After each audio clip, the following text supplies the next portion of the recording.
So my name is John Guinotte. I'm a spatial ecologist, and our regional office is MTS said out of Denver.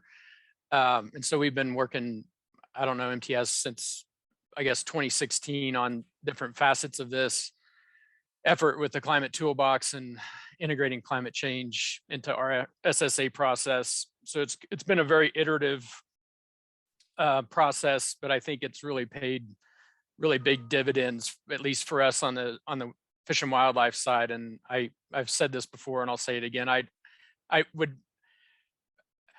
want to know where we would be without the CASC's help when it comes to integrating climate into our SSA process. So we really do appreciate all the help we've received from your group.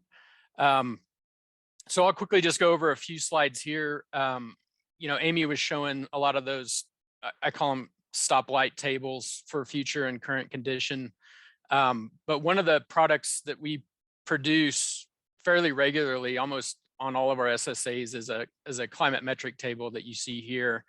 This is an example for the southern white-tailed ptarmigan in Colorado. But basically, we use the climate toolbox to populate all of these different metrics, and you can see the metrics along the left-hand side. And these are metrics we deemed potentially important for the ptarmigan. And as Amy said, no SSAs are alike.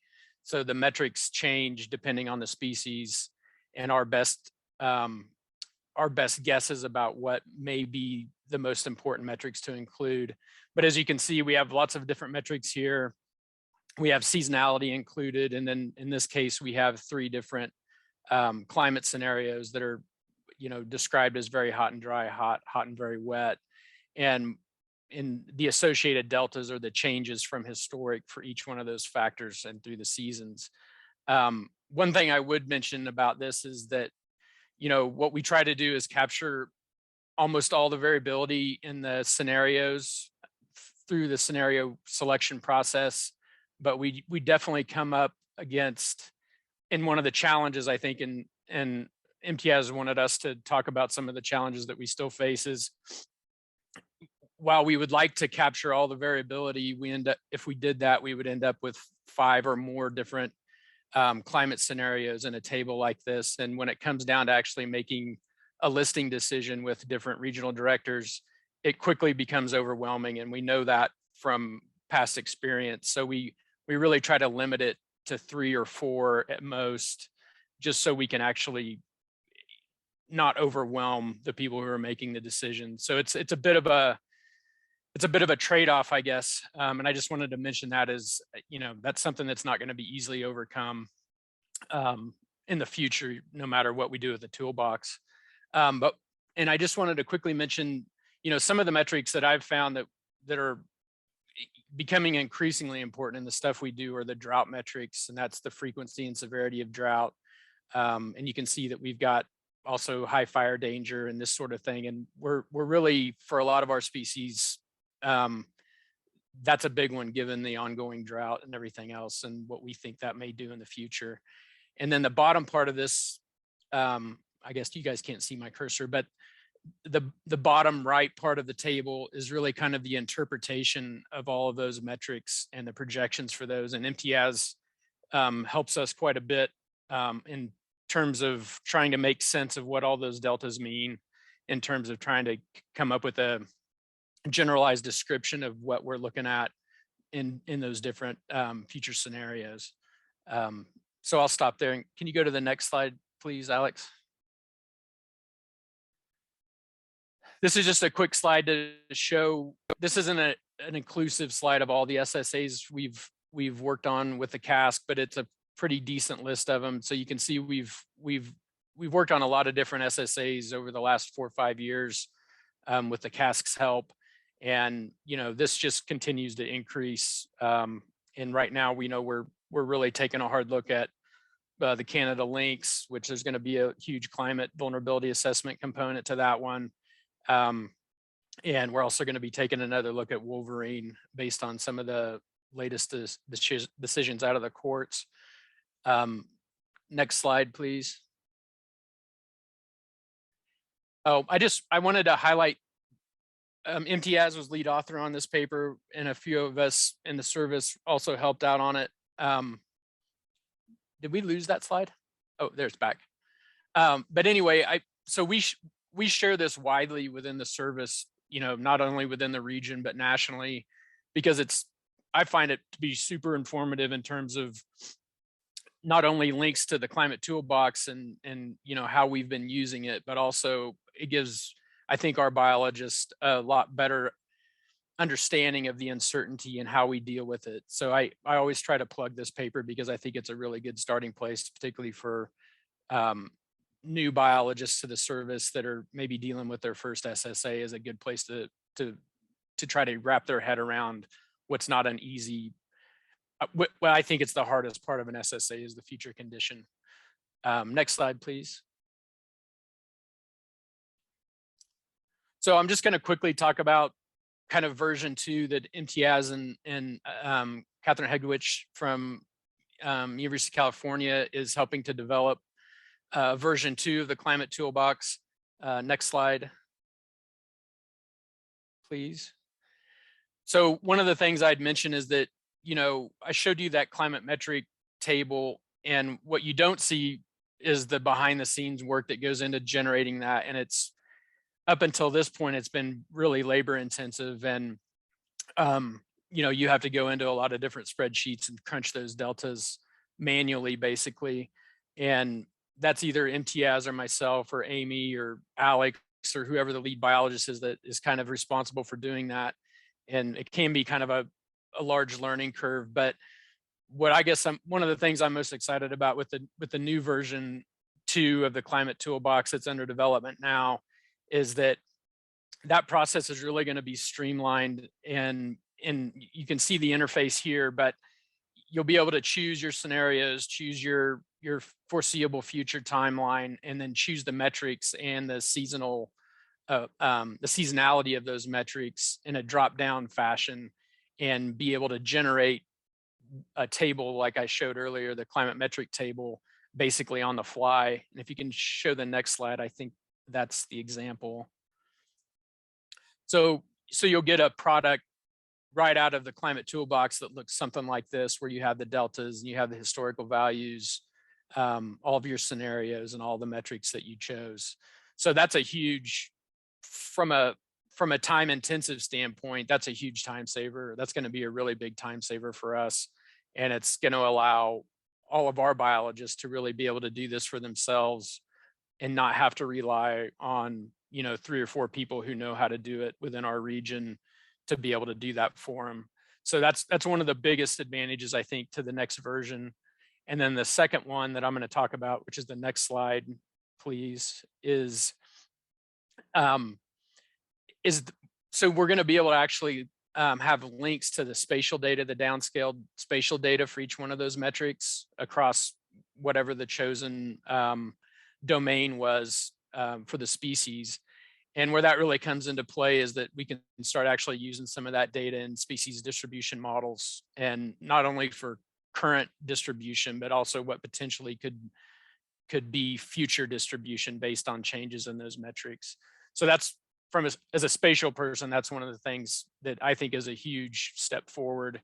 And again, I think this is, we're seeing more adoption of using the tool, not just within our region 6, but we're seeing that it's being used outside the region in other Fish and Wildlife Service offices. So I think that's a great thing. And the toolbox is actually the contiguous US, so it can be used by basically any of our regions in the lower 48. And I think that's my last slide. Is that right? Yeah. So I'll stop there and happy to pass it back to MTS. Great. Thank you, John, Alex, and Amy. That was great. So I think we're just running out of time here, but if somebody has a quick question while Amber loads her slides at this point, please go ahead.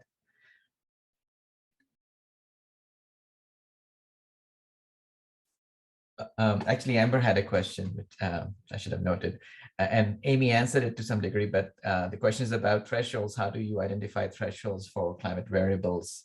in the SSA condition category table, and how do they vary by species and location? So, Amy, Alex.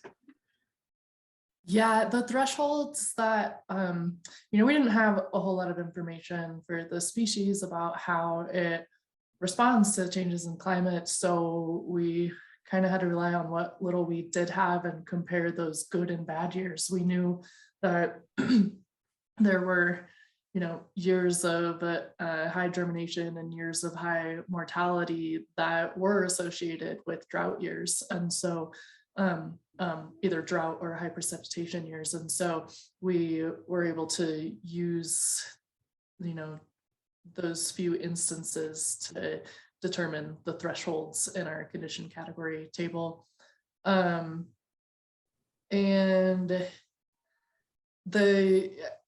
do they vary by species and location? Yes, absolutely. It's very species specific. It is all of our metrics and thresholds are unique to each species. And for a lot of species, it could even vary by location if they're using their habitat differently from location to location. If I can add just one quick thing to what Amy said, and I probably should have mentioned it earlier, but I think one of the most challenging things that we deal with is the unknown uncertainty around the species response to future climate change. A lot of times we don't really have any idea for a lot, especially some of the narrow endemics, what are actually the really big important factors. And so as a species core, as an SSA core team, we rely on species experts to run those tables by them to say, or to ask them basically, what do you think is potentially the impact going to be to the species based on what you're seeing here in the projections? And so I think that might be the biggest challenge, at least that I see in terms of future condition and trying to make heads or tails and make sense of what these species may be facing in the future and how it's going to impact them. And I'll stop there. Great, thanks. I'll let Amber take it away from here. Well, it's the right screen sharing. Do you see the presentation? Yes, Okay. We see the presentation now, Amber. Thank you, Okay. and we hear you well. Okay, cool. Well, thanks for inviting me to talk on this session.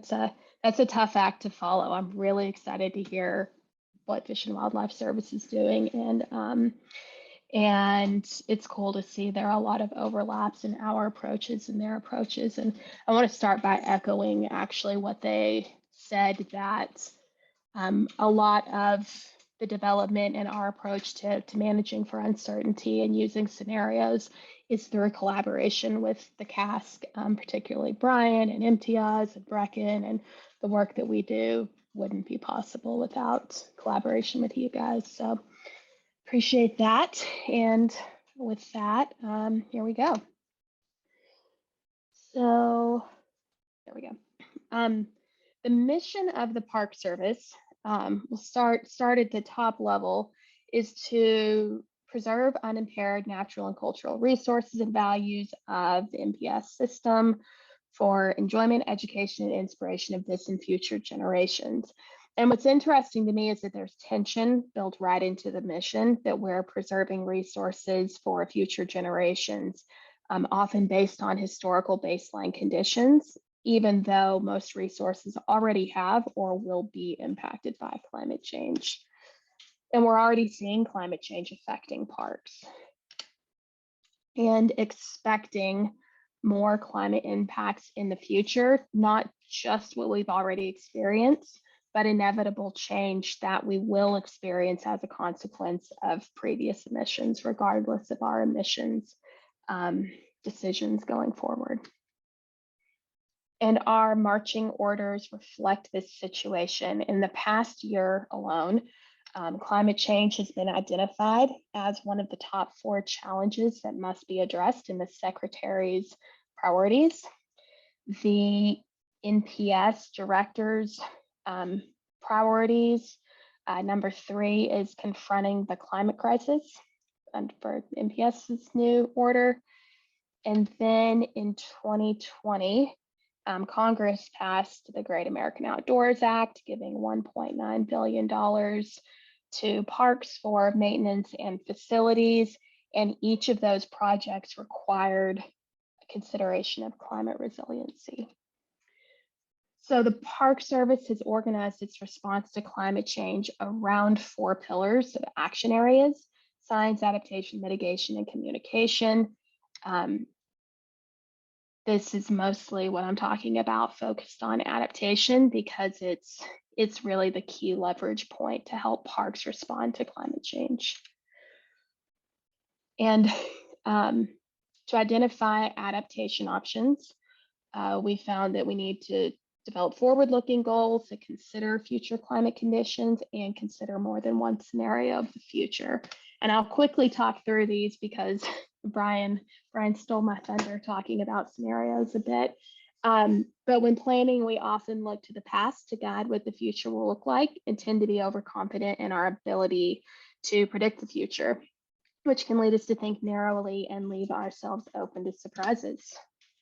On the other hand, scenario planning is not based on the past, but looks to all plausible potential futures, and it's highly valuable in situations of irreducible uncertainty because it encourages thinking broadly about possibilities and allows managers to proactively plan how they would respond to those different scenarios. And we've been doing scenario planning since 2007. Here we have a timeline on the right of all of those. And really, in the past 5 years or so, a lot of these have been in the North Central region in collaboration with the CASC. So to illustrate how we do this, I'm just going to walk through a case study from Wind Cave National Park that we did a few years ago. They were developing a resource stewardship strategy, which is a long-range strategy for national park units to achieve their desired natural and cultural resource conditions. And they use scenario planning to inform that strategy, and we did that in 2019. So we did scenario planning as part of this resource stewardship strategy because we found that climate change can be difficult to factor into planning. Often we see situations where managers are continuing to manage for past conditions, either trying to maintain or restore those past conditions, or if they are considering climate, they're using the history as a baseline plus or minus some buffer, but really assuming one trajectory. And we've seen even recently that climate change can come with some surprises there in a lot of ways it can play out. So here are the steps for our approach to using scenarios in a planning process. And this is similar to that wheel Brian was showing, just change language a little bit. So first we learn what's valuable to the parks and what matters to them. Then we quantify multiple future climates. We then do scenario planning to understand how climate change affects what they care about and identify options to respond to each scenario. So I'll walk through how we did this at Wind Cave, just so that it's maybe a little more clear. So learn what's vulnerable and what matters. So at Wind Cave, here is a table of their priority resources that were considered in this planning process. The broad categories are on the left and then the subcomponents on the right. And what you see is that it's kind of everything but the kitchen sink, really everything but facilities are included in this planning process. So it was quite broad. And really central to this process is the need to understand how each of those priority resources are affected by climate to be able to then characterize how they might be impacted in the scenarios. And we do this by working through each of those resources individually through consultation with park staff and subject matter experts and review of historical climate events when the resources were impaired. So for riparian vegetation, which is the example, I'll walk all the way through this. Subject matter experts identified that it's vulnerable to temperature, precipitation, both the timing and the amount, drought, and fire risk. And from here, we identify metrics that can be used to quantify those vulnerabilities. This is often where we look at those historical analogs, which is sounds similar to the Fish and Wildlife Service SSA process. So, for example, here we're interested in identifying what types of those events might affect the resource. So for extreme precipitation, is it the frequency of extreme precipitation or the timing, or is it precipitation on snow? So we try to nail down the exact climate metric that really characterizes that sensitivity. And we do this for all resource components, resulting in a big matrix like this, which has climate sensitivities which are characterized by metrics, which are the rows across it, and then each priority resource is a column. And we add X's to indicate the relationship between the resource component and the metric characterizing that sensitivity. And the reason we do this is because it helps us to begin to identify climate metrics that are really critical, either because they cover a lot of resources, like for wind cave drought was one of those, or it may be the only metric that characterizes a particular resource, like winter temperature. So next is quantifying multiple climates. We use gridded climate data, MACA data, usually for a single grid cell, but sometimes we do it spatially. For wind cave, we did it for a grid cell. You can see here covering the centroid of the park. We use data from 20 climate models under 2 emissions pathways, and we select the future time periods that's the most relevant for the planning process. Often it's near term, 2025 to 2055 is a 30-year period that we compare to historical, but that varies for the planning process. And here you can see those projections plotted out for 2040 relative to 1950 to 1999. And all projections of the future indicate that the future will be warmer than the past. But there's uncertainty in the direction of change for precipitation. We have a couple of different ways that we can select the projections to service climate futures. Pretty similar to what was just presented, where we're selecting those that try and bracket the broadest range of uncertainty. And that's the individual based projections on the right. Sometimes we do some ensembling that we split into quadrants called our quadrant based approach. And I presented on these recently, so I won't go into all of the details here, and I'm happy to provide links to those resources if needed.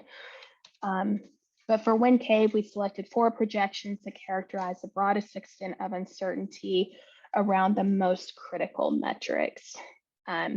Here you can see a couple of those were plotted here as extreme precipitation frequency versus summer and fall PET. And those are the 4 models we used. We then provide tables, figures, and narratives describing these climate futures to the scenario planning participants, which here are a few examples of those. So then next is really the meat and potatoes of this, is understanding how climate change affects those resources. And I'll illustrate the process of creating several scenarios using that wind cave. In this example, we'll use 3 of the 4 climate futures that you can see here. And this is that table that summarizes all of those different resource relevant metrics that's one of the things that we use in the scenario planning. And then so the resource I'll walk through is ponderosa pine. And this is how we walk through it in the scenario planning workshop. So we look at different aspects of ponderosa pine that might be climate sensitive, starting off forest regeneration under climate future 1, which is a sort of warm, dry climate future. lower regeneration rates of ponderosa pine due to decline in spring moisture availability. Climate Future 2, which is warm and wet, potential increases in regeneration. And Climate Future 3 showed significantly reduced forest regeneration. And that was a really hot, really dry climate future. Then other aspects we looked at were the forest prairie boundary. And we go through the same exercise with 1 and 3 showing prairie expansion into forest, and 2 being actually forest expansion into prairie if prescribed fires become more difficult to implement. Then another aspect of the resource is forest extent and density. And we walk through the same exercise with 1 and 3 showing a decline in forest extent and density, and Climate Future 2 having forests that persist largely as it is now or could even increase. So that brackets that range of uncertainty. So then lastly is identifying options to respond to each scenario. And from here, we look at each scenario holistically to identify whether broadly historical objectives are achievable, and note how those should be modified and responses that would be necessary. And we walk through each individually. So from the current example, we could synthesize what those mean for the resources and note how their current objectives may need to shift and what responses would be needed. So under Climate Futures 1 and 3, prairie expansion into forest and long-term maintenance of ponderosa pine may be infeasible. Climate Future 2 is forest expansion into prairie. So then when thinking about the responses, we have participants identify what they would need to do to achieve their desired conditions. So under 1 and 3, monitor for change, maybe plant seeds or seedlings, manage that forest prairie conversion. For Climate Future 2, also monitoring, but maybe increasing prescribed fire or mechanical thinning. And these feed directly into the goals and activities development so that the goals are climate informed and activities help keep options open. So here you can see the goal acknowledges the potential for long-term change, but then short-term activities provide information and planning needed when conditions shift. And notice that all of the responses identified in the activities made it into the list of near-term activities in this project, really with the goal being to keep options open and not over leverage one particular response. So that was a lot, but I'll end with a few thoughts on challenges that we've experienced, where we're looking to advance in the future. The first big challenge is translating climate data into information that's useful and metrics that are meaningful to resource managers. Temperature and precipitation can be really difficult to interpret. So we've developed and work a lot with water balance models. We also present drought metrics that are quite useful and meaningful, especially when comparing to historical analogs. But what we still don't have and need are divergent scenarios of fire and flooding indicators. So that's part of what we're working on and what we're hoping to work with others to develop in the future. The next is hitting the sweet spot in terms of detail that's needed to inform management decisions. We found we can inundate managers with data, but providing that right amount of information at the level of detail to inform decisions is something that we're still honing and really is situation dependent. Next is scaling approaches. So a few years ago, we were going out and really trying to look for parks to work with, really only engaging with about a dozen a year. But now we need to provide the same products for all 423 park units with essentially the same capacity. So we've had to figure out ways to scale up through standardizing our scenario planning products and using a lot of forms and templates has maybe helped speed things up. We've also are currently working on updating climate exposure and impacts reports for all parks, so we at least have something on hand. And we've been working to develop tools to help automate the downloading of climate data and selection and creation of climate futures, so that it's not all just one-off projects. And those involve the CFTR package that the NC CASC developed. And I think tomorrow there's another webinar on how to use that. It's pretty cool. And then we're developing a companion package, an RCF package for helping to develop climate futures as well. And then the last thing I'll mention is that's a challenge is we still need really good examples of adaptation options for parks to use as menus or models. And there are a lot out there.